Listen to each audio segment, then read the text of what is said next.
ಚನ್ನಪಟ್ಟಣ ಉಪಚುನಾವಣೆಯಲ್ಲಿ ಸಿಪಿ ಯೋಗೇಶ್ವರ್ ಅವರಿಗೆ ಎನ್ಡಿಎ ಮೈತ್ರಿಕೂಟದಿಂದ ಸ್ಪರ್ಧಿಸಲು ಅವಕಾಶ ನೀಡುವಂತೆ ಸಂಸದರಾದ ಎಚ್ ಡಿ ಕುಮಾರಸ್ವಾಮಿ ಮತ್ತು ಎಚ್ ಡಿ ದೇವೇಗೌಡರವರಿಗೆ ಗ್ರಾಮಾಂತರ ಮಂಡಲದ ಬಿಜೆಪಿ ಪಕ್ಷದ ಅಧ್ಯಕ್ಷ ಕೆ ಪಿ ಕುಮಾರ್ ಮತ್ತು ಸದಸ್ಯರು ಪತ್ರಿಕಾಗೋಷ್ಠಿಯಲ್ಲಿ ಒತ್ತಾಯಿಸಿದರು. ಪತ್ರಿಕಾಗೋಷ್ಠಿಯಲ್ಲಿ Ashwath Narayan, A P Palaksha, Shiregowda, U B Mahadevaswamy, Mohan, Ramu, Suresh Kumar, Kempraju, Pradeep Kumar, Pramod, Chikkanna, K L Lakshminarayan ಸೇರಿದಂತೆ ಬಿಜೆಪಿ ಮುಖಂಡರುಗಳು ಭಾಗವಹಿಸಿದ್ದರು. ನಮ್ಮ ಗ್ರಾಮಾಂತರ ಮಂಡಲದ ಪ್ರಧಾನ ಕಾರ್ಯದರ್ಶಿಯಾಗಿ K P Ashwath Narayan, P Puttaswamygowda ಮತ್ತು A V Palaksha, D Venkatachala ಆಯ್ಕೆ ಮಾಡಿದ್ದೀನಿ. ಇನ್ನು ಮುಂದಿನ ಜವಾಬ್ದಾರಿಯನ್ನು ನಮ್ಮ ಅಶ್ವಥ್ ನಾರಾಯಣ್ ಕಾರ್ಯಕರ್ತರು ಹಾಗೂ ನಮ್ಮ ಕನಕಪುರ ಗ್ರಾಮಾಂತರ ಅಧ್ಯಕ್ಷರು ಆದಿಯಾಗಿಯೂ ಎಲ್ಲ ಕಾರ್ಯಕಾರಿ ಸಮಿತಿ ಸದಸ್ಯರಿಗೂ ಆಧಾರದ ಸ್ವಾಗತ. ಈ ದಿನ ವಿಶೇಷವಾಗಿ ಈ ಪತ್ರಕರ್ತ ಒಂದು ಸಭೆಯ ಉದ್ದೇಶ, ಒಂದು ಕಾರ್ಯಕ್ರಮನ ಆಯೋಜನೆ ಮಾಡಬೇಕಾದ್ರೆ ಮೂಲತಃ ಕಾರಣ ನಮ್ಮ ರಾಮನಗರ ಜಿಲ್ಲೆಯಲ್ಲಿ ವಿಶೇಷವಾಗಿ ಭಗೀರಥ ಅಂತ ಹೆಸರು ಪಡ್ಕೊಂಡು ಅತ್ಯಂತ ಯಶಸ್ವಿಯಾಗಿ ನೀರಾವರಿ ಯೋಜನೆಗೆ ಒಕ್ಕಲುತನಕ್ಕೆ ಅತ್ಯಂತ ಪೂರಕವಾಗಿ ವ್ಯವಸ್ಥಿತವಾಗಿ ಒಂದು ಯಾವ ರೀತಿ ಅಭಿವೃದ್ಧಿ ಮಾಡಬಹುದು ಅಂತ ತೋರಿಸ್ಕೊಂಡಂತಹ ಸಿ ಪಿ ಯೋಗೇಶ್ವರ್ ಅವರನ್ನೇ ಎನ್ಡಿಎ ಅಭ್ಯರ್ಥಿಯಾಗಿ ಕಣಕ್ಕಿಳಿಸಬೇಕು ಅಂತ ಕನಕಪುರ ಕ್ಷೇತ್ರದ ಎಲ್ಲ ಭಾಜಪ ಕಾರ್ಯಕರ್ತರು ಕಳಕಳಿಯ ಮನವಿಯನ್ನ ಮಾಡ್ಕೊಳ್ಳಕ್ಕೆ, ನಮ್ಮ ಅಧ್ಯಕ್ಷರ ನೇತೃತ್ವದಲ್ಲಿ ಆ ಮನವಿಯನ್ನ ಮಾಡ್ಕೊಳ್ಳಕ್ಕೆ ನಾವು ಒಂದು ಈ ಕಾರ್ಯಕ್ರಮವನ್ನು ಆಯೋಜನೆ ಮಾಡಿದ್ದೀವಿ. ಜೊತೆಗೆ ಈ ನಮ್ಮ ಮಂಜುನಾಥ್ ಸರ್ ಅವರಂತಹ ಒಬ್ಬ ಶ್ರೇಷ್ಠ ವ್ಯಕ್ತಿಯನ್ನು ಗುರುತು ಮಾಡಬೇಕಾದ್ರೆ ಮೂಲತಃ ನಮ್ಮ ಯೋಗೇಶ್ವರ ಅವರು ಸಹ ಅತ್ಯಂತ ಪ್ರಾಮಾಣಿಕವಾದಂತಹ ಶ್ರಮವನ್ನು ನಿರ್ವಹಿಸಿದ್ದಾರೆ. ಜೊತೆಗೆ ಒಂದು ಹೊಸ ರೀತಿಯಾದಂತಹ ಬೆಂಗಳೂರು ಗ್ರಾಮಾಂತರ ಲೋಕಸಭಾ ಕ್ಷೇತ್ರದಲ್ಲಿ ಒಂದು ಶಕ್ತಿಯನ್ನು ತುಂಬಲಿಕ್ಕೆ, ಅದರಲ್ಲೂ ಕನಕಪುರದಲ್ಲಿ 25,000 ಮಾರ್ಜಿನ್ ಅರಗಲಿಕ್ಕೆ ಬರಲಿಬೇಕಾದ್ರೆ ನಮ್ಮ ಯೋಗೇಶ್ವರನ ಅವರ ಮಾರ್ಗದರ್ಶವೇ ಕಾರಣ. ಜೊತೆಗೆ ಅಂತ ಒಳ್ಳೆ ಉತ್ತಮವಾದಂತಹ ಕ್ಯಾಂಡಿಡೇಟ್ನ ಅವರು ಗುರುತು ಮಾಡಿರೋದ್ರಂದ್ರೆ ಅವರ ಆಲೋಚನೆಗಳು ಎಷ್ಟಿವೆ, ಅವರ ವೈಭವೀಕರವಾದಂತಹ ಹೊಸ ವಿಚಾರಗಳು ಹೇಗಿವೆ, ರೈತರ ಬಗ್ಗೆ ಕಾಳಜಿ ಯಾವ ಮಟ್ಟದಲ್ಲಿ ಇದೆ ಅನ್ನೋದನ್ನ ಎಲ್ಲರಿಗೂ ಒಂದು ಹೊಸ ವಿಶೇಷವಾಗಿ ತೋರಿಸ್ಕೊಟ್ಟಿರೋದ್ರಿಂದ ದಯಮಾಡಿ ಇದನ್ನ ಎನ್ಡಿಎ ನಮ್ಮ ಮಿತ್ರ ಪಕ್ಷವಾದಂತಹ ಕುಮಾರಣ್ಣವರು, ದೇವೇಗೌಡ ಅಪ್ಪಾಜಿ ಅವರು ದಯವಿಟ್ಟು ಇದನ್ನ ಗಮನ ಹರಿಸಿ ಕನಕಪುರ ಕಾಳಜಿಯನ್ನು ಒಂದು ಹೊಸ ಬದಲಾವಣೆಗೆ ಅವರು ನಮಗೆ ಅವ್ರ ಬೆಂಬಲ ಬೇಕೇ ಬೇಕಾಗಿರೋದ್ರಿಂದ ಅವರನ್ನೇ ನಾವು ಈ ಒಂದು ಚನ್ನಪಟ್ಟಣ ಗ್ರಾಮ ಒಂದು ವಿಧಾನ ಪರಿಷತ್ ಕ್ಷೇತ್ರಕ್ಕೆ ಶ್ರೇಷ್ಠವಾದಂತಹ ಒಂದು ಅದ್ಭುತವಾದಂತಹ, ಜೊತೆಗೆ ಅವಶ್ಯಕವಾಗಿ ಅವ್ರನ್ನೇ ನಾವು ಕ್ಯಾಂಡಿಡೇಟ್ ಆಗಿ ಮಾಡಬೇಕು ಅಂತ ಕೇಳ್ಕೊಳ್ಬೇಕು ಅನ್ನೋ ಒಂದು ಉದ್ದೇಶದಿಂದ ಈ ಒಂದು ಕಾರ್ಯಕ್ರಮವನ್ನು ಆಯೋಜಿಸಿದ್ದೇವೆ. ಇಷ್ಟಿದಂತಹ ವಿಚಾರವನ್ನ ನಮ್ಮ ಗ್ರಾಮಾಂತರ ಮಂಡಲ ಅಧ್ಯಕ್ಷರಾದಂತಹ ಶ್ರೀಯುತ ಕೆ ಪಿ ಕುಮಾರಣ್ಣ ಅವರು ಮಾತಾಡ್ತಾರೆ. ಸೂರವಳ್ಳಿ ರಾಮು ಅಂದ್ಬಿಟ್ಟು ತಾಲೂಕು ಉಪಾಧ್ಯಕ್ಷರು. ಸಿ ಪಿ ಯೋಗೇಶ್ವರ್ ಅವರು ನೀರಾವರಿ ಯೋಜನೆಗಳನ್ನ ಭಾಳ ಅಚ್ಚುಕಟ್ಟಾಗಿ ಮಾಡಿಕೊಟ್ಟವರು. ನಮ್ಮ ಚನ್ನಪಟ್ಟಣ ತಾಲೂಕಾಗಲಿ ನಮ್ಮ ಕನಕಪುರ 700 ಭಾಗಕ್ಕೂ ಅವ್ರದೇ ಕೊಡುಗೆ. ಹಾಗಾಗಿ ಸಿ ಪಿ ಯೋಗೇಶ್ವರ್ ಅವ್ರಿಗೇನೆ ಎನ್ಡಿಎ ಅಭ್ಯರ್ಥಿಯಾಗಿ ಅವ್ರಿಗೆ ಟಿಕೆಟ್ ಕೊಡಬೇಕು ಅಂತ ನಾವೆಲ್ಲ ಕೇಳ್ಕೊತಾ ಇದ್ದೀವಿ. ನಿಖಿಲ್ ಕುಮಾರಸ್ವಾಮಿ ಅವ್ರಿಗೆ ಇನ್ನೂ ವಯಸ್ಸಿದೆ, ಮುಂದಿನ ದಿನಗಳಲ್ಲಿ ಅವ್ರಿಗೆ ಭವಿಷ್ಯ ಇದೆ. ಹಾಗಾಗಿ ಅವ್ರಿಗೆ ಮುಂದಿನ ದಿನಗಳಲ್ಲಿ ಅವಕಾಶ ಮಾಡಿಕೊಡ್ಬೇಕಂತ ಕೇಳ್ಕೊತಾ, ಈಗ ಸದ್ಯದ ಪರಿಸ್ಥಿತಿಯಲ್ಲಿ ಈಗಿರೋ ವಾತಾವರಣ ಪರಿಸ್ಥಿತಿಯಲ್ಲಿ ಸಿ ಪಿ ಯೋಗೇಶ್ವರ್ ಅವರೇ ಅಭ್ಯರ್ಥಿ ಆಗಬೇಕು ಅಂತ ಕೇಳ್ಕೊತೇವೆ. ಹಾಗಾಗಿ ಇಲ್ಲಿ ಕಾಂಗ್ರೆಸ್ ಅಭ್ಯರ್ಥಿಯಾಗಿ ಇಲ್ಲಿಂದ ಡಿ ಕೆ ಶಿವಕುಮಾರೇ ಅಲ್ಲಿ ಹೋಗಿ ಹಾಕ್ಬೋದು ಅಂತ ಎಲ್ಲ ಇದರಲ್ಲೂ ಕೇಳ್ತಾ ಇದ್ದಾರೆ. ಆಲ್ಮೋಸ್ಟ್ ಅವರೇ ಅಂತ ಕ್ಯಾಂಡಿಡೇಟ್ ಅಂತ ಮೊನ್ನೆ ನಮ್ಮ ತಿಳಿದ ಮಟ್ಟಿಗೆ ಆಗಿದೆ, ಅವರೇ ಹೋಗ್ತಾರೆ ಅಂತ ಫೈನಲ್ ಆಗಿದೆ ಅವ್ರ ಇದರಲ್ಲಿ. ಹಾಗಾಗಿ ಅವ್ರನ್ನ ಎದುರಿಸೋ ಶಕ್ತಿ ಬೇಕು ಅಂದರೆ ಸಿ ಪಿ ಯೋಗೇಶ್ವರೇ ಆಗಬೇಕು, ಇನ್ಯಾವುದೇ ಅಭ್ಯರ್ಥಿ ಆದರೂ ಆಗಲ್ಲ. ಅಲ್ಲಿ ಮುಂದಿನ ದಿನಗಳಲ್ಲಿ ನಿಖಿಲ್ ಕುಮಾರಸ್ವಾಮಿ ಅವರಿಗೆ ಅವಕಾಶ ಮಾಡಿಕೊಡ್ಲಿ. ಮುಂದಿನ ದಿನಗಳಲ್ಲಿ ಸದ್ಯದ ವಾತಾವರಣ ಪರಿಸ್ಥಿತಿಗೆ ಸಿ ಪಿ ಯೋಗೇಶ್ವರ್ಗೆ ಟಿಕೆಟ್ ಕೊಡಬೇಕು ಅಂದ್ಬಿಟ್ಟು ನಾವೆಲ್ಲ ಆಗ್ರಹಿಸ್ತಾ ಇದ್ದೀವಿ. ಮಧುಸೂದನ್ ಅಂತೇಳಿ ತುಗುಣಿ ಮಹಾಶಕ್ತಿ ಕ್ಷೇತ್ರದ ಅಧ್ಯಕ್ಷ. ನಮ್ಮ ಚನ್ನಪಟ್ಟಣ ವಿಧಾನಸಭಾ ಕ್ಷೇತ್ರಕ್ಕೆ ಯೋಗೇಶ್ವರ್ ಸೂಕ್ತವಾದ ಅಭ್ಯರ್ಥಿ ಅಂತ ನಮ್ಮ ಅನಿಸಿಕೆ. ಯಾಕಂದರೆ ಅವರು ನೀರಾವರಿ ಅಧಿಕಾರರು, ಜೊತೆಗೆ ದೇವೇಗೌಡರು ಸಪೋರ್ಟ್ ಇದೆ, ಕುಮಾರಸ್ವಾಮಿ ಅವರು ಸಪೋರ್ಟ್ ಇದೆ. ಒಮ್ಮತದಿಂದ ಯೋಗೇಶ್ವರ್ ಅವರು ಕೊಟ್ಟರೆ, ಈ JDS ಚಿಹ್ನೆಯಿಂದ ಕೊಟ್ಟರು ಗೆಲ್ತಾರೆ, BJP ಚಿಹ್ನೆಯಿಂದನೂ ಕೊಟ್ಟರು ಯೋಗೇಶ್ವರ್ ಗೆಲ್ತಾರೆ. ನಮ್ಮ ತಾಲೂಕಿನಲ್ಲಿ ನಾವು ಪಕ್ಷ ಸಂಘಟನೆಗೆ ನಮಗೆ ಪದಾಧಿಕಾರಿಗಳಿಗೆ ಹೊಸದಾಗಿ ರಚನೆ ಮಾಡಿದ್ದಾರೆ. ನಾವೆಲ್ಲ ಒಗ್ಗೂಡಿ ಬೂತ್ ಮಟ್ಟದಲ್ಲಿ ಯುವಕರಿಗೆ ಹೆಚ್ಚು ಒತ್ತು ಕೊಟ್ಟು ಹಳೆ ಕಾರ್ಯಕರ್ತರಿಗೂ ಕೂಡ ಕೈ ಜೋಡಿಸಿ ಎಲ್ಲರೂ ಒಮ್ಮತ್ತಿಂದ ಸಂಘಟನೆ ಮಾಡಿ ನಾವು ಪಕ್ಷನ ತುಂಬ ಮುಂದಿನ ದಿನಗಳಲ್ಲಿ ನಾವು MLA ಕೂಡ ಗೆಲ್ಲುವಂಥ ಆಸೆ ಇದೆ ನಮಗೆ.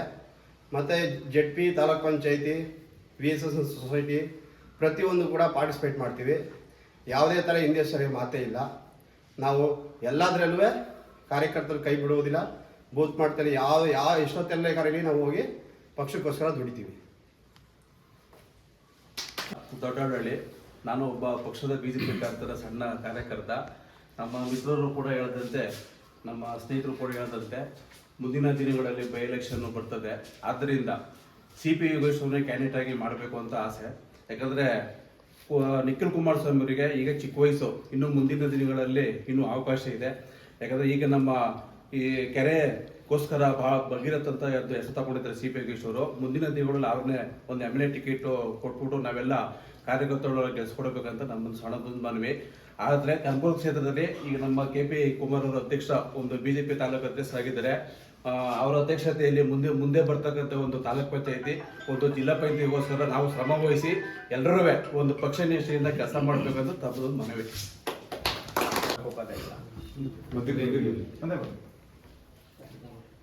ಈಗ ನಮ್ಮ KP ಕುಮಾರಣ್ಣ ಆದಮೇಲೆ ಇಲ್ಲಿ ಗ್ರಾಮಾಂತರ ಅಧ್ಯಕ್ಷರಾದಮೇಲೆ ಕನಕಪುರದಲ್ಲಿ ಒಳ್ಳೆ ಡೆವಲಪ್ ಆಯ್ತದೆ. ಜನ ಎಲ್ಲೇ ಹೋಗ್ಲಿ ಅವ್ರನ್ನ ಒಂದು ಗುರುತಿಸ್ತಾರೆ.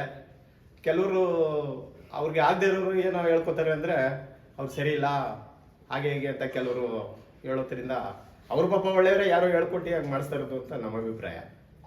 ಮುಂದಿನ ಜೊತೆಯಲ್ಲಿ ಅವ್ರನ್ನ ಜೋಡಿಸ್ಕೊಂಡು ನಾವೆಲ್ಲ ಒಗ್ಗೂಡಿ ಏನು ಕನಕಪುರದಲ್ಲಿ 5 ಟೀಮ್ ಅದೇ ಎಲ್ಲ ಒಂದೇ ಟೀಮ್ ಮಾಡಬೇಕು ಅನ್ನೋ ಉದ್ದೇಶ ನಮ್ಮ KP ಕುಮಾರಣ್ಣ ಅವ್ರಿಗೆ ಅಧ್ಯಕ್ಷರಿಗಿದೆ.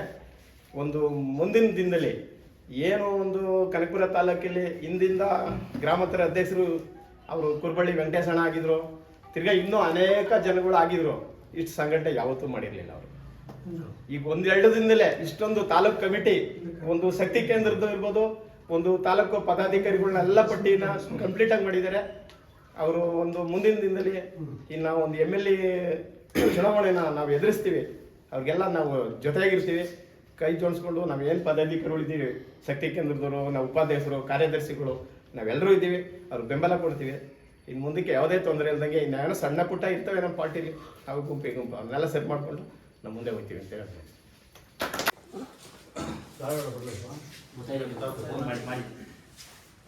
ತಿಮ್ಮಪ್ಪ KN ಅಂತ ಗ್ರಾಮಾಂತರ ಯುವ ಮೋರ್ಚಾ ಅಧ್ಯಕ್ಷರಾಗಿ ನೇಮಕ ಮಾಡಿದ್ದಾರೆ ಅಧ್ಯಕ್ಷರು. ಇವಾಗ ಎಲ್ಲ ಹೊಸ ಬಾಡಿಲಿ ಪ್ರತಿಯೊಬ್ಬರೂ ಆಯ್ಕೆ ಮಾಡ್ಕೊಂಡು ನಾವು ಒಳ್ಳೆ ಪದಾಧಿಕಾರಿಗಳನ್ನ ಆಯ್ಕೆ ಮಾಡಿದ್ದಾರೆ. ಅದೊಂದು ಭಾಗ ಆದರೆ ನಮ್ಮ ಹಳೆ ಪದಾಧಿಕಾರಿಗಳು ಯಾರಿದ್ರು ಅವ್ರಿಗೆಲ್ಲ ಏನು ಈಗ ಹೊಸ ಪದಾಧಿಕಾರಿಗಳು ಯಾರಿದ್ದಾರೆ ಅವ್ರಿಗೆಲ್ಲ ಕೈ ಜೋಡಿಸಿ ಕೆಲಸ ಮಾಡೋಕ್ಕೆ ಒತ್ತು ಕೊಡಬೇಕು. ಅವರು ಇಲ್ಲ ಅವರಂತೆ ಇವರಂತೆ ಅನ್ನೋದು ಹೇಳಿದ್ಬಿಟ್ಟು ಕೈ ಮುಗಿದು ಕೇಳ್ಕೊತೀನಿ, ಅವ್ರನ್ನ ನಮ್ಮ ಮನಸಾರೆ ಕೇಳ್ಕೊತೀವಿ. ಯಾರೇ ಒಬ್ಬರು ಹಳೆ ಪದಾಧಿಕಾರಿಗಳಿದ್ದಾರೆ ಅವರೆಲ್ಲರೂ ಈಗ ಹೊಸ ಪದಾಧಿಕಾರಿಗಳಿಗೆ ಯಾರಿದ್ದಾರೆ ಅವರು ತಪ್ಪದಾರಿಲಿದ್ದಾರೋ ಹೊಸದಾರಿಲಿದ್ದಾರೋ ಯಾವ್ದಾರಲ್ಲಿದ್ರು ಕರ್ಕೊಬಂದವ್ರನ್ನ ಹೊಸ ಯಾವುದು ನಮ್ಮ ಪಕ್ಷದ ಗಂಟೆಗೆ ಏನು ಜವಾಬ್ದಾರಿ ಇದೆ ಆ ಜವಾಬ್ದಾರಿಗೆ ಅವರು ಕೆಲಸ ಜೊತೆ ನಡೆಸ್ಕೊಂಡು ಹೋಗ್ಬೇಕು. ಮತ್ತು ನಮ್ಮ KP ಕುಮಾರಣ್ಣ ಅಧ್ಯಕ್ಷ ಆದಮೇಲೆ ಪ್ರತಿಯೊಂದು ಜಾತಿ ನೋಡಿದೆ ಎಲ್ಲ ಜಾತಿಗೂ ಅನುಗುಣವಾಗಿ ನಮಗೆ ಸಂಘಟನೆಗೆ ದಾರಿ ಮಾಡಿಕೊಟ್ಟಿದ್ದಾರೆ. ಪ್ರತಿಯೊಂದು ಜಾತಿನೂ ಇದೆ ಇದರಲ್ಲಿ, ಪ್ರತಿಯೊಂದು ಎಲ್ಲನೂ ಮಾಡಿಕೊಟ್ಟಿದ್ದಾರೆ. ಧನ್ಯವಾದ. ನಮ್ಮ ಕನಕಪುರ ಗ್ರಾಮಾಂತರ ಮಂಡಲದ ಭಾಜಪ ಪಕ್ಷದ ವತಿಯಿಂದ ಒಂದು ಪ್ರೆಸ್ ಮೀಟನ್ನು ಕರೆದಿದ್ದೇವೆ. ಈ ಒಂದು ಕಾರ್ಯಕ್ಕೆ ಬಂದಿರತಕ್ಕಂಥ ಎಲ್ಲ ಸ್ನೇಹಿತರೆ ಮತ್ತು ನಮ್ಮ ಪಕ್ಷದ ಪದಾಧಿಕಾರಿಗಳು, ನಾವು ಈ ಒಂದು ಪ್ರೆಸ್ ಮೀಟ್ ಕರೆದಂಥ ಪ್ರಮುಖ ಉದ್ದೇಶ ಏನಪ್ಪ ಅಂತಂದರೆ, ಈ ಚನ್ನಪಟ್ಟಣ ತಾಲೂಕಿನಲ್ಲಿ ಮರು ಚುನಾವಣೆ ನಡೀಬೇಕು. ಈ ಚುನಾವಣೆಗೆ ನಾವು BJP ಮತ್ತು JDSನವರು ಇನ್ನೂ ಸಿದ್ಧತೆಯೇ ಆಗಿಲ್ಲ. ಈ ಕಾಂಗ್ರೆಸ್ನವರು ಈಗಾಗಲೇ ಕ್ಯಾಂಡಿಡೇಟ್ನ ಘೋಷಣೆ ಮಾಡಿಕೊಂಡು ಅವ್ರದ್ದೇ ಆದಂಥ ಒಂದು ಕಾರ್ಯ ರೂಪವನ್ನು ರೆಡಿ ಮಾಡ್ತಾ ಇದ್ದಾರೆ. ಈ ಹಿನ್ನೆಲೆಯಲ್ಲಿ ನಾವು ಸ್ವಲ್ಪ ನಮ್ಮ ಪಕ್ಷದವ್ರಿಗೂ ನಮ್ಮ ವಿಚಾರ ಮುಟ್ಲಿ ಅಂತೇಳಿ ಒಂದು ಪತ್ರಿಕಾಗೋಷ್ಠಿಯನ್ನು ಕರೆದಿದ್ದೀವಿ. ಈ ಚುನಾವಣೆ ರಾಮನಗರ ಜಿಲ್ಲೆಯಲ್ಲಿ ಏನಾದರೂ BJPಗೆ ಒಂದು ಜನ್ಮ ಕೊಟ್ಟರು ಅಂತ ಹೇಳಬೇಕಾದ್ರೆ ಆ ಶಕ್ತಿ ಯೋಗೇಶ್ವರಿಗೆ ಸಲ್ತದೆ. ಯಾಕೆಂತಂದರೆ ಅವರು ಪ್ರಥಮವಾಗಿ ಎಮ್ ಎಲ್ ಎ ಆದಾಗ ಸ್ವತಂತ್ರ ಅಭ್ಯರ್ಥಿಯಾಗಿ ಗೆದ್ದರು, ಕಾಂಗ್ರೆಸ್ ಪಕ್ಷದಲ್ಲಿ ಸೇವೆಯನ್ನು ಮಾಡಿದ್ರು, ತದನಂತರ ಬಿ ಜೆ ಪಿಗೆ ಬಂದರು. ಅವರು ಯಾವುದೇ ಪಕ್ಷಕ್ಕೆ ಹೋದರೂ ಸಹಿತ ಅವರದೇ ಆದಂಥ ಒಂದು ಶಕ್ತಿ ಅವರಲ್ಲಿದೆ. ಇವತ್ತು ಶಿವಕುಮಾರ್ ಅಲ್ಲಿ ಕ್ಯಾಂಡಿಡೇಟ್ ಆಯ್ತಾರಿಂದಾಗ ನಾವು ಚುನಾವಣೆಯಲ್ಲಿ ಗೆಲ್ಲೇಬೇಕು ಅನ್ನೋ ಒಂದು ದೃಷ್ಟಿಯಿಂದ ಮಾತ್ರ ಯೋಗೇಶ್ವರ್ ಕ್ಯಾಂಡಿಡೇಟ್ ಕೇಳ್ತಾ ಇದ್ದೇವೆ ಹೊರತು ನಾವು ಪಕ್ಷಾತೀತವಾಗಿ ಕೇಳ್ತಾ ಇಲ್ಲ. ಯಾಕೆಂತಂದರೆ ನಾವು ಚನ್ನಪಟ್ಟಣದಲ್ಲಿ ಚುನಾವಣೆ ಮಾಡಲಿ, ಕನಕಪುರದಲ್ಲಿ ಮಾಡಲಿ, ಇಡೀ ಕರ್ನಾಟಕದಲ್ಲಿ ಚುನಾವಣೆ ಮಾಡಿದ್ದೀವಿ. NDA ಮೈತ್ರಿಕೂಟದ ಬಲದಿಂದಲೇ ನಾವು ಗೆದ್ದಿರ್ತಕ್ಕಂಥದ್ದು, ಅದರಲ್ಲಿ ಎರಡು ಮಾತಿಲ್ಲ. ಹಾಗಾಗಿ JDS ವರಿಷ್ಠರಲ್ಲಿ ಮತ್ತು ನಮ್ಮ BJP ವರಿಷ್ಠರಲ್ಲಿ ಸಹಿತ ನಮ್ಮ ತಾಲೂಕು ಗ್ರಾಮಾಂತರ ಮಂಡಲದ ಎಲ್ಲ ಕಾರ್ಯಕರ್ತರ ಪರವಾಗಿ ನಾನು ನಮ್ಮ ಹೈಕಮಾಂಡಲ್ಲಿ ಕೇಳ್ಕೊಳ್ಳೋದೇನಪ್ಪ ಅಂದರೆ, ಈ ಚುನಾವಣೆಯಲ್ಲಿ ಯೋಗೇಶ್ವರನೇ ಒಮ್ಮತದ ಅಭ್ಯರ್ಥಿ ಮಾಡಬೇಕು. ಅವರ ಗೆಲ್ತಾರೆ ಆ ಚುನಾವಣೆಯಲ್ಲಿ, ನಾವೆಲ್ಲರೂ ಸಹಿತ ಸಹಕಾರವನ್ನು ಕೊಡ್ತೀವಿ ಅಂತೇಳಿ ಈ ಸಂದರ್ಭದಲ್ಲಿ ಹೇಳಲಿಕ್ಕೆ ಇಚ್ಛೆಪಡ್ತೀನಿ. ಎರಡನೇದಾಗಿ, ಈ ಚುನಾವಣೆಯಲ್ಲಿ ನಾವು ಪದಾಧಿಕಾರಿಗಳ ಹೊಸದಾಗಿ ಆಯ್ಕೆ ಮಾಡಲಿಲ್ಲ. ಯಾಕೆಂದರೆ ಚುನಾವಣೆ ಸಂದರ್ಭದಲ್ಲೇ ನಾನು ಅಧ್ಯಕ್ಷ ಆದೆ. ಹಾಗಾಗಿ ನಮ್ಮ ಹೈಕಮಾಂಡು ಇರ್ತಕ್ಕಂಥ ಹಳಬರನ್ನೇ ಮುಂದುವರಿಸಿ 3 ವರ್ಷ ಅವಧಿ ಮುಗಿದಿದ್ದು ಸಹಿತ ಅವ್ರನ್ನೇ ಚುನಾವಣೆ ಅವ್ರಿಗೆ ಮುಂದುವರಿಸಿ ಅಂತೇಳಿ ಒಂದು ಸಲಹೆ ಕೊಟ್ಟರು. ಅದರಂತೆ ಚುನಾವಣೆ ಮಾಡಿದ್ದೀವಿ. ಅವರು ಸಹಿತ ಸಾಕಷ್ಟು ಸಹಕಾರವನ್ನು ಕೊಟ್ಟಿದ್ದಾರೆ. ಮಂಜುನಾಥ್ ಗೆಲುವಿಗೆ ಶ್ರಮನೂ ಪಟ್ಟಿದ್ದಾರೆ. ಆದರೆ 3 ವರ್ಷ ತುಂಬಿದ್ಮೇಲೆ ಅವ್ರನ್ನ ಬದಲಾವಣೆ ಮಾಡಬೇಕು ಅಂತೇಳಿ ನಮ್ಮ ಪಕ್ಷದಲ್ಲಿ ಒಂದು ತತ್ವ ಸಿದ್ಧಾಂತ ಇದೆ. ಅದರ ಆಧಾರದ ಮೇಲೆ ನನಗೆ ಒಂದು ಹೊಸ ತಾಲೂಕು ಕಮಿಟಿಯನ್ನು ಮಾಡಿದ್ದೇನೆ. ಈ ಕಮಿಟಿ ನನ್ನ ಮಟ್ಟಿಗೆ ಸಾಕಷ್ಟು ಕಾರ್ಯಕರ್ತರು ಆಕಾಂಕ್ಷಿಗಳಾಗಿದ್ದರು. ಆದರೆ ರಾಜಕೀಯದಲ್ಲಿ ಎಲ್ಲರಿಗೂ ಅವಕಾಶ ಸಿಗೋದಿಲ್ಲ. ಈ ನಾನೇನೀಗ ಪದಾಧಿಕಾರಿಗಳು ಮಾಡಿದ್ದೇನೋ ಅದ್ರ ಹತ್ರ ಅಷ್ಟು ಕೊಟ್ಟು ನಮ್ಗೆ ಅಧಿಕಾರ ಇಲ್ಲ ಅನ್ನೋರೇ ಜಾಸ್ತಿ ಇದ್ದಾರೆ. ಅವರಿಗೆ ನನ್ನ ಮನವಿ ಏನಪ್ಪ ಅಂತಂದರೆ, ಜವಾಬ್ದಾರಿಗಿಂತಲೂ ಸಾಮಾನ್ಯ ಕಾರ್ಯಕರ್ತನೇ ಈ ಪಕ್ಷಕ್ಕೆ ಆಸ್ತಿ. ಯಾಕೆಂದರೆ ನಾನು ಜವಾಬ್ದಾರಿ ಕೊಟ್ಟಿದ್ದೀರಿ, 4 ಜನ ಸರಿ ಅಂತೀರಿ, 8 ಜನ ಸರಿ ಇಲ್ಲ ಅಂತೀರಿ. ಇವತ್ತು ಸಮಾಜದಲ್ಲಿ ಪ್ರತಿಯೊಬ್ಬ ಮತದಾರರು ಎಲ್ಲ ಪ್ರಜ್ಞಾವಂತರಾಗಿದ್ದಾರೆ. ನಾವು ಎಷ್ಟೇ ಕೆಲಸ ಮಾಡಿದ್ರು ಸಹಿತ ಹೊಗಳಿಸ್ಕೊಳ್ಳೋಕ್ಕಾಗತ್ತೆ ಇವತ್ತಿನ ಇದರಲ್ಲಿ. ಹಾಗಾಗಿ ದಯವಿಟ್ಟು ಯಾರೂ ಅನ್ಯತಾ ಭಾವಿಸದೆ ಎಲ್ಲ ಏನು ನಮ್ಮ ಪದಾಧಿಕಾರಿಗಳು ಮಾಡಿದ್ರೆ ಅವ್ರ ಜೊತೆ ತಾವು ಸಹಕಾರವನ್ನು ಕೊಡಬೇಕು ಅಂತ ಒಂದು ಸಂದರ್ಭದಲ್ಲಿ ಕೇಳ್ತೇನೆ. ಮತ್ತು ಈಗೇನು ಪದಾಧಿಕಾರಿಗಳು ಆಯ್ಕೆ ಮಾಡಿದ್ದೇನೋ ನಾನು ಅವ್ರ ಮೇಲೆ 100% ನಂಬಿಕೆ ವಿಶ್ವಾಸವನ್ನು ಇಟ್ಟಿದ್ದೀನಿ. ಒಂದು ಸಹಕಾರ ಕೊಡ್ತಾರೆ, ಈ ಪಕ್ಷವನ್ನು ಕಟ್ಟಲಿಕ್ಕೆ ಸಹಕಾರಿ ಆಗ್ತಾರೆ ಅಂತಕ್ಕಂಥ ಒಂದು ನಂಬಿಕೆ ವಿಶ್ವಾಸ ನನ್ನಲ್ಲಿದೆ. ಆ ನಂಬಿಕೆ ವಿಶ್ವಾಸ ಅಂತ ಉಳಿಸ್ಕೊಡ್ಬೇಕು ಅಂತ ಈ ಸಂದರ್ಭದಲ್ಲಿ ನಾನು ಕಳಕಳಿಯಿಂದ. ಕೊನೆಯದಾಗಿ, ಕೆಲವು ಸ್ನೇಹಿತರು ಮೊನ್ನೆ ಕೆಲವು ಜವಾಬ್ದಾರಿಗೆ ರಾಜೀನಾಮೆ ಕೊಟ್ಟರು. ಅವರು 2-3 ಸಲ ರಾಜೀನಾಮೆ ಕೊಟ್ಟಾಗಲೂ ನಾನು ಬುದ್ಧಿ ಹೇಳಿದೆ. ಕೊನೆಗೂ ಕಾನೂನುಬದ್ಧವಾಗಿ ನನ್ನಿಂದ ಹಿಂಬರ ಪಡ್ಕೊಂಡು ರಾಜೀನಾಮೆ ಪತ್ರವನ್ನು ಕೊಟ್ಟರು. ನಮ್ಮ ಗ್ರೂಪ್ಗಳಿಗೆಲ್ಲ ನಾನು ಈ ರೀತಿ ರಾಜೀನಾಮೆ ಕೊಟ್ಟಿದ್ದೀನಿ, ಅಧ್ಯಕ್ಷರು ಆದಷ್ಟು ಜರೂರಾಗಿ ಸ್ವೀಕರಿಸಬೇಕು ಅಂತೇಳಿ ಪ್ರಚಾರವನ್ನು ಮಾಡೋದು. ಆ ಹಿನ್ನೆಲೆಯಲ್ಲಿ ಜರೂರಾಗಿ ನಾನು ಇದಕ್ಕೆ ಕ್ರಮವನ್ನು ತಗೊಂಡಿದ್ದೀನಿ. ಜೊತೆ ಕಾರಣ ಏನಪ್ಪ ಅಂದರೆ, 23ನೇ ತಾರೀಕು ನಾವೊಂದು ಕಾರ್ಯಕಾರಿಣಿ ಸಭೆಯನ್ನು ಮಾಡಬೇಕು. ಕೆಲವರು ಏನು ಆತಾತುರ ಮಾಡ್ತವ್ರೆ ಈ ಕಮಿಟಿನ ಅಂತ ಹೇಳ್ಕೊತಾರೆ. ಆ 23ನೇ ತಾರೀಕು ಮಾಡ್ತಕ್ಕಂಥ ಕಾರ್ಯಕಾರಿಣಿ ಸಭೆಗೆ ಎಲ್ಲ ಮೋರ್ಚಾಗಳನ್ನ, ಎಲ್ಲ ಪದಾಧಿಕಾರಿಗಳನ್ನ ಆಯ್ಕೆ ಮಾಡಲೇಬೇಕು ಅಂತೇಳಿ ಹೈಕಮಾಂಡ್ ಆದೇಶ ಇದೆ ನನಗೆ. ಅದಕ್ಕೋಸ್ಕರ ಮಾಡಿದ್ದೀನಿ. ಯಾರಾದರೂ ಟೀಕೆ ಮಾಡೋದಿದೆ ಅನ್ಯತಾ ಇದನ್ನು ಟೀಕೆ ಮಾಡಬೇಡಿ. ಪರಿಸ್ಥಿತಿಗೋಸ್ಕರ ನಾನು ಅರ್ಜೆಂಟಾಗಿ ಮಾಡಿದ್ದೀನಿ. ಆಮೇಲೆ ಈಗೇನು ಮೊನ್ನೆ ಮಾಧ್ಯಮದಲ್ಲಿ ನಮ್ಮ ಸ್ನೇಹಿತರುಗಳು ಕೆಲವರು ಅಧ್ಯಕ್ಷರು ಸರಿಯಾಗಿ ಕೆಲಸ ಮಾಡ್ತಾಯಿಲ್ಲ. ಯಾಕೆ ಅಂತಂದರೆ, ಈಗ ಅವರು ಅಧಿಕಾರ ಕಳ್ಕೊಂಡಿದ್ದಾರೆ. ಅಧಿಕಾರ ಕಳ್ಕೊಂಡಾಗ ನಾವು ಆ ಜಾಗದಲ್ಲಿ ನಾನು ಮಾತಾಡ್ತೀನಿ. ಅವರು ನನ್ನ ಪಕ್ಷದವರು, ನನ್ನ ಕುಟುಂಬದ ಒಬ್ಬ ಸದಸ್ಯರು. ಅವರೇನೇ ನಾನು ಟೀಕೆ ಮಾಡಿದ್ರು ಸಹಿತ ನಾನು ಅದನ್ನು ಮನಸ್ಸು ಕೆಡಿಸ್ಬೋದೆ. ಅವರ ವಿಶ್ವಾಸವನ್ನು ತಗೊಂಡು ಮುಂದಿನ ದಿನಗಳಲ್ಲಿ ಪಾರ್ಟಿ ಕಟ್ಟಬೇಕು ಅಂತೇಳಿ ಹೊರಟಿದ್ದೀನಿ. ಆ ಕೆಲಸ ನಾನು ಮಾಡ್ತೀನಿ ಅಂತೇಳಿ ಈ ಸಂದರ್ಭದಲ್ಲಿ ಹೇಳಿಕ್ಕೆ ಇಷ್ಟಪಡ್ತೀನಿ.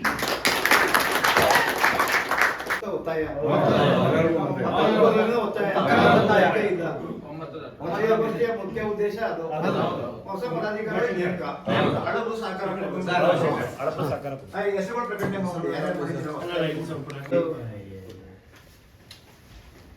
ನಮ್ಮ ಗ್ರಾಮಾಂತರ ಮಂಡಲದ ಪ್ರಧಾನ ಕಾರ್ಯದರ್ಶಿಯಾಗಿ KP ಅಶ್ವತ್ಥನಾರಾಯಣ್, ಪಿ ಪುಟ್ಟಸ್ವಾಮಿಗೌಡ ಕುಲಗಡೆ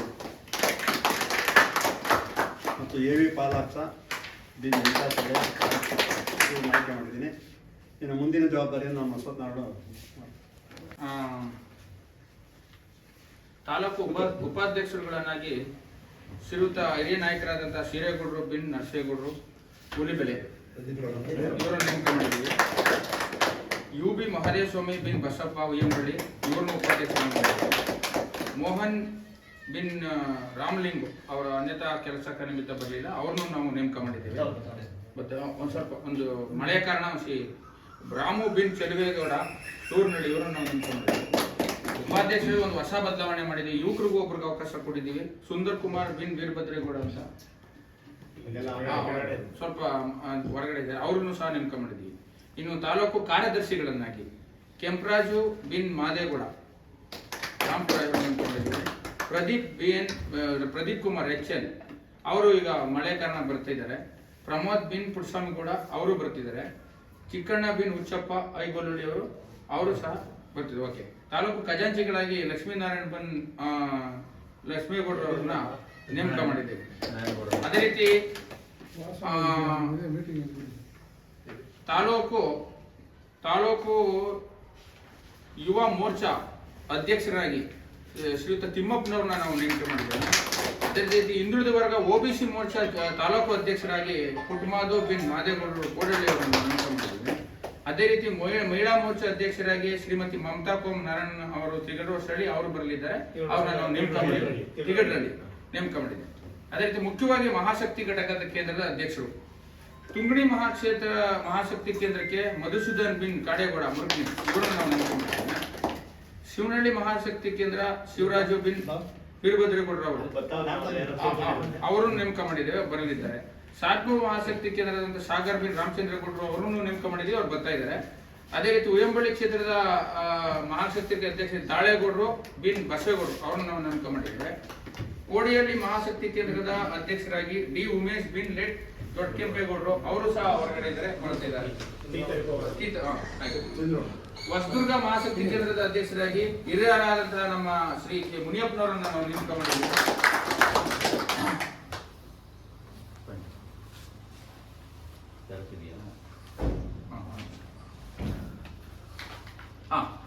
ಇದು ನಮ್ಮ ಈಗ ಕನಕಪುರ ಗ್ರಾಮಾಂತರ ಮಂಡಲದ ಪದಾಧಿಕಾರಿಗಳ ನೇಮಕನ ಅಧಿಕೃತವಾಗಿ ಗೊಳಿಸಲಾಗಿದೆ. ಇವರು ಮುಂದಿನ ದಿನಗಳಲ್ಲಿ ಈ ಕನಕಪುರ ಕ್ಷೇತ್ರದಲ್ಲಿ ಬಿಜೆಪಿ ಅಧಿಕಾರಕ್ಕೆ ಬರಬೇಕು. ಬಿಜೆಪಿ ಹೊಸ ಬದಲಾವಣೆ ತಂದಿದೆ. ಬಿಜೆಪಿಗಾಗಿ ಜನರ ಸೇವೆ. ನಾವು ವಿಶೇಷವಾಗಿ ನಮ್ಮ ಬೆಂಗಳೂರು ಗ್ರಾಮಾಂತರದಂತ ಒಂದು ಅದ್ಭುತವಾದಂತಹ ವಿಶೇಷವಾದಂತಹ ಒಂದು ಆಸಕ್ತಿಯನ್ನು ಕನಕಪುರಕ್ಕೆ ಕೊಡಬೇಕು ಅಂತ ನಮ್ಮ MP ಸಾಹೇಬರಾದಂತಹ ಮಂಜುನಾಥ್ ಸರ್ ಹೇಳಿದ್ದಾರೆ. ಅವರ ಸಹಕಾರವನ್ನು ತಕೊಂಡು ಈ ಭಾಗದ ರೈತಾಪಿ, ಕೂಲಿ ಕಾರ್ಮಿಕರು, ಹಿಂದುಳಿದ ವರ್ಗವರು, ಅಲ್ಪಸಂಖ್ಯಾತರು ಜೊತೆಗೆ ನಮ್ಮ SC ST ಸಮುದಾಯಗಳಿಗೆ ಉತ್ತಮವಾದಂತಹ ರೀತಿಯಲ್ಲಿ ಕೇಂದ್ರ ಸರ್ಕಾರದ ಯೋಜನೆಗಳನ್ನು ತಲುಪಿಸಿ, ಜೊತೆಗೆ ರಾಜ್ಯ ಸರ್ಕಾರದಿಂದ ಆಗಿರ್ತಕ್ಕಂಥ ಅನ್ಯಾಯಗಳನ್ನ ಖಂಡಿಸಿ ಒಂದು ಭವಿಷ್ಯವನ್ನ ಅದ್ಭುತವಾದಂತಹ ಒಂದು ಭದ್ರವಾದ ನೆಲೆಯನ್ನ ಕಲ್ಪಿಸಿ ಈ ಒಂದು ಅದ್ಭುತವಾದಂತಹ ಕಾರ್ಯಪಡೆಯಿಂದ ಸಾಧ್ಯ ಆಗ್ತದೆ ಅಂತ ಹೇಳ್ತಾ ನನ್ನ ಮಾತನ್ನ ಅಧ್ಯಕ್ಷರ ಅಪ್ಪಣೆ ಮುಗಿಸ್ತೀನಿ.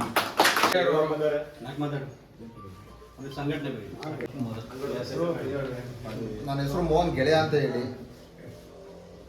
ನನ್ನ ವೃತ್ತಿಲಿ ಬಂದು ಪತ್ರಕರ್ತ. ಭಾಜಪ ಸಂಸ್ಥೆ ಏನಿದೆ, ಈ BJP ಪಕ್ಷ ಅನ್ನೋದು ನಮಗೆ ಭಾಳಷ್ಟು ಚೈತನ್ಯ ಕೊಡುವಂಥ ಒಂದು ಪಕ್ಷ. ಈ ಪಕ್ಷಕ್ಕೆ ಬೆಂಬಲವಾಗಿ ನಿಂತ್ಕೋಬೇಕು ಅಂತ ನಾನು ಭಾಳಷ್ಟು ವರ್ಷಗಳಿಂದ ಸಂಘಟನೆಯಲ್ಲೂ ಕೆಲಸ ಮಾಡಿದ್ದೆ. ಈಗ MLA MP ಎಲೆಕ್ಷನ್ ಇದರಿಂದ ಅಧಿಕಾರಗಳನ್ನ ತಗೊಂಡು ಸಣ್ಣ ಪುಟ್ಟ ಕೆಲಸಗಳನ್ನ ಮಾಡ್ಕೊಂಡು ಬಂದಿದ್ದೀನಿ. ಈಗೇನು ಅದಲು ಬದಲಾಗಿದೆ, ಇದರಲ್ಲಿ ಭಾಳಷ್ಟು ಖುಷಿ ತರುವಂಥ ವಿಚಾರ ಏನು ಅಂದರೆ, ಸ್ವಲ್ಪ ಕಲ್ಮಸಗಳು ತುಂಬಿದಂತೆ ಕೆಲವೊಂದು ಹುಳಗಳು ಆಚೆ ಹೋಗಿದೆ. ಆ ಹುಳಗಳನ್ನ ತೊರೆಯಬೇಕು ಅನ್ನೋದೇ ನಮ್ಗೆಲ್ಲರಿಗೂ ಆಸೆ ಇತ್ತು, ಹೋಗಿರಲಿಲ್ಲ. ಹೋಗಿದೆ, ನಮಗೆಲ್ಲ ಖುಷಿ. ಈಗ ಸೇರಿ ಯಾರು ಇಲ್ಲಿ ಇನ್ನೂ ಅತಿ ಹೆಚ್ಚಿನ ಸಮಾಜ ಸೇವೆ ಕನಕಪುರ ಕ್ಷೇತ್ರದಲ್ಲಿ ಮಾಡೋಕ್ಕೆ ಇಷ್ಟಪಡ್ತೀನಿ. ಈ ಮಾತಾಡಿ ಮುಗಿಸ್ತಾ ಇದ್ದೀನಿ. भारतीय जनता पार्टी के भारतीय जनता पार्टी के भारतीय जनता पार्टी के नरेंद्र मोदी के NDA पार्टी के भारत माता के भारत माता की बोलो भारत माता की बोलो भारत माता की वंदे मातरम वंदे मातरम वंदे मातरम.